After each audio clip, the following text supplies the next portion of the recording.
ni Big Energy ni iki? Abo ni abafana ba Yago bitwa Big Energy, ahubwo when it comes to English gang byumvikana nabi, ngira ngo ubwo natwe tugomba kuzafata Big Energy tukayishyira mu Kinyarwanda kugira ngo abayobozi bacu babyumve ko atari agatsiko, bumve ko ari abafana b'umuntu. Numvise bo barabyise agatsiko ariko ntacyo bitwaye, niyo mpamvu navuga ko nashaka kuvuguruza urwego. Ariko abo ni abafana banjye, ni abafana ba Yago, ni abafana bakunda ibikorwa byanjye, ntabwo nziranye nabo ngo ni abantu nabwirije ngo muhaguruke mukora ibi. Ni abantu bihagurukije kuko bo bari bamaze kubona akarengane nakorewe mu myaka 4. Mureke kwitiranya ibintu. Uri muri Uganda si ikibazo, ariko reka mbabaze, uretse ko ari nge mwahamagaye nkaba numva murimo kumpata ibyo bibazo, kuki mutarimo kukugira inama abo bantu muri kumwe nabo aho ngaho? Navuze ngo, kandi nimugagoreka imvugo zanjye, navuze ngo abo bantu bahagarike kuvuga izina Yago. Uzakomeza kurivuga akarivuga nabi, nanjye mfite amabombe hano inyuma, nzamwoherereza bombe yaka umuriro, azarwana nayo, kandi ninyohereza azarwana nayo igihe kinini. Ibyo barimo kunkanga, ibyo barimo kumbwira ngo ibiki, ndi umuntu w'umugabo, ikintu icyo ari cyo cyose ndi tayari guhangana nacyo. Kimwe mu bintu navuze ntazigera nkora, sinzigera ndwanya igihugu cyanjye, sinzigera mvuga igihugu cyanjye nabi. Uwancaho uwo ari wese cyangwa ibyo bigarasha njye numva bishaka ngo kuncaho, nta kigarasha na kimwe mvugana nacyo, nta kigarasha na kimwe nziranye nacyo, sinzigera ngambanira igihugu cyanjye. Ariko umuntu wese uzamenyera izina Yago, abafana barere ni iki munsi? Ni abafana nyine nkuko tubumva. Abafana ba Peri ni iki? Nabo ni abafana. Naba ni abafana bawe? Ibisumizi ni iki? Bose ni abafana. Nabo mubashe ni Big Energy ni iki? Abo ni abafana ba Yago bitwa Big Energy, ahubwo when it comes to English gang byumvikana nabi, ngira ngo ubwo natwe tugomba kuzafata Big Energy tukayishyira mu Kinyarwanda kugira ngo abayobozi bacu babyumve ko atari agatsiko, bumve ko ari abafana b'umuntu. Numvise bo barabyise agatsiko ariko ntacyo bitwaye, niyo mpamvu navuga ko nashaka kuvuguruza urwego. Ariko abo ni abafana banjye, ni abafana ba Yago, ni abafana bakunda ibikorwa byanjye, ntabwo nziranye nabo ngo ni abantu nabwirije ngo muhaguruke mukora ibi. Ni abantu bihagurukije kuko bo bari bamaze kubona akarengane nakorewe mu myaka 4. Bo barihagurutsa baravuga bati ntabwo twanze akarengane kakorewe Yago, twanze akarengane gakorerwa n'abandi bantu. Ntugire ngo bafite komite ibayobora, bafite komite nyobozi. Komite none se n'abantu mfite ahantu nabahurije, ntabwo nzi naho bari, n'abantu bari mu nce zitandukanye. Iryo zina ryavuye ninde warizanye?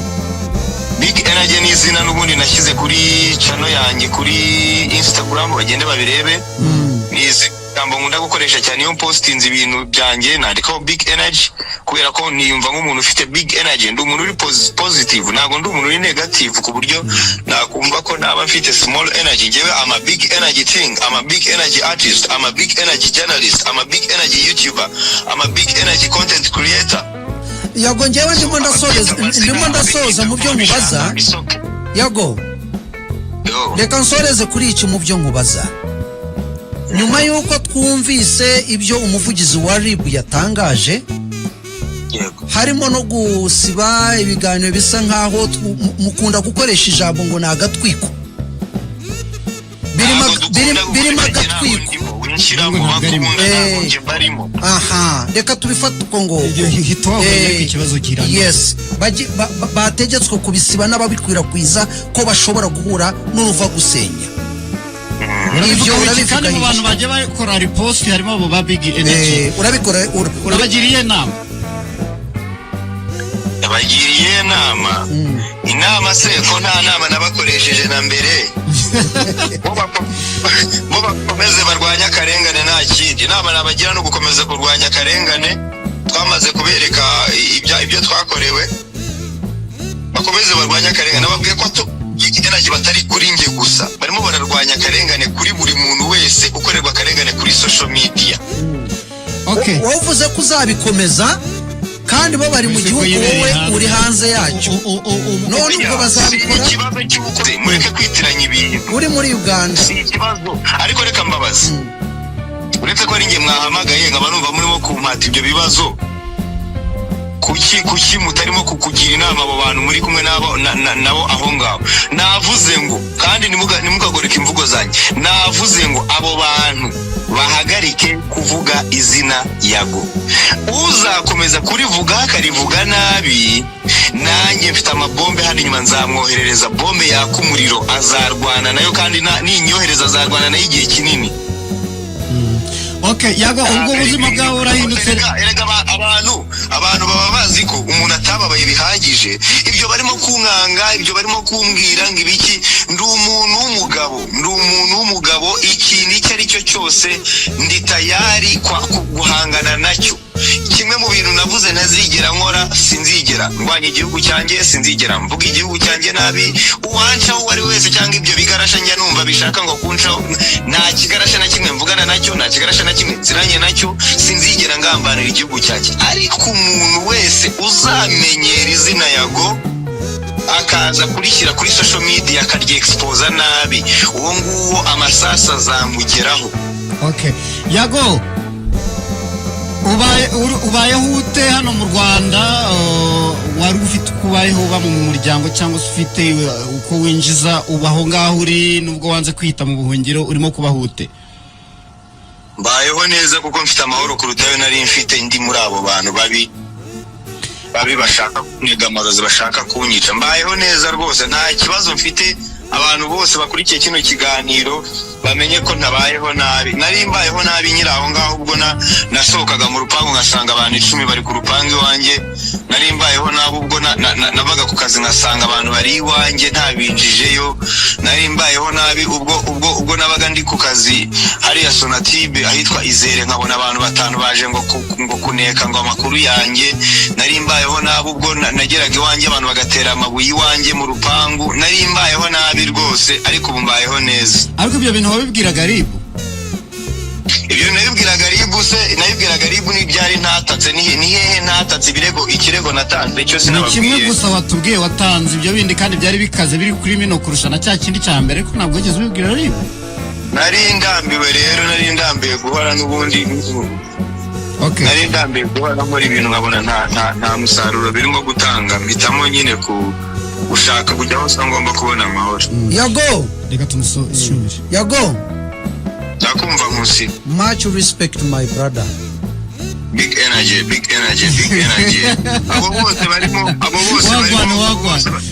Abo bose bashaka kunshinza ngo gukorana ngo n'abarwanya igihugu, mujye mubareba mu baseke nta kindi. Umva tuzongera dukore iyindi part 2. Urakoze cyane Yago, kandi ndakwifuriza amahoro no kuba ibi bintu byarangira ukagaruka mu muryango, mu gihugu tukongera tukajya dusabana. Rega niyo bitanarangira nshobora none se ubu ngubu ngiye Canada cyangwa muri Amerika, si chance umuntu aba yigiriye kwigira kwishakira ibiceri. Kuki ko mutanabyumva ko uretse ko uzajya Canada ryari ko amakuru ndavuga ko ariho wari ugiye? Ese ubundi ubwo n'iki niba ndi Uganda, niba ntakubeshye? Sawa nta kibazo. Reka dukubitaga tuzongera cyari kiryoshye. Rero umuntu ashaka ko mwongera kuvugisha Godfather, tuzamuvugisha wenda ejo nta kibazo. Iyo niyo bita fair play, ubwo mukaganira n'umuntu bisanzwe. Fata ku mavutana namubuze, ntacyo tuzakora ibiganiro byinshi. Abantu kandi ndabona barimo bandika bati umuhungu yari yararenganye. Nanjye nk'umuntu ufite akanose kuri psychology, Yago yabuze abantu bamuba hafi, ubuzima bwe bwo mutwe barabwangiza. None abantu banje cyo mbakundira muza nyine ni filime, ni polisi zo muri filime. Reka dushimire cyane MTN. Reka dushimire umuterankunga wacu MTN wacu Muzika Festival yaragarutse murabizi. Abahanzi barimo ni Bruce Melody, Bwiza Bushari, Kenny Soul, Chris Easy, Dani Nanone ndetse na Rutije. Kwinjira muri bitaramo bari ubuntu. Hanyuma washaka kwicara muri VIP ukagura pack yo guhamagara cyangwa se internet y'ibihumbi 2. Igicumbi muri teguye ku itariki 7 z'ukwa 9 tuzaba tuhari. Hanyuma tujya mu bicuna MTN tuzaniye promotion aho ushobora gutsindira ibihembo byinshi. Gura pack cyangwa se bundles utsinde, kandi akanyenyeri 140 urwego ugure pack cyangwa se ukanda akanyenyeri 345 urwego ugure bundle, ubundi ibihembo bikugeraho. Harimo no gutembera mu ndege igihugu cyose uri muri kajugujugu, ibintu bishyushye cyane. Ndasoreza kuri Sonarwa Life. Mes amis, Sonarwa Life na kabando k'imisi gacibwa kure kakabikwa kure. Zigama imbaraga z'ubusore bwawe, ufata ubwishi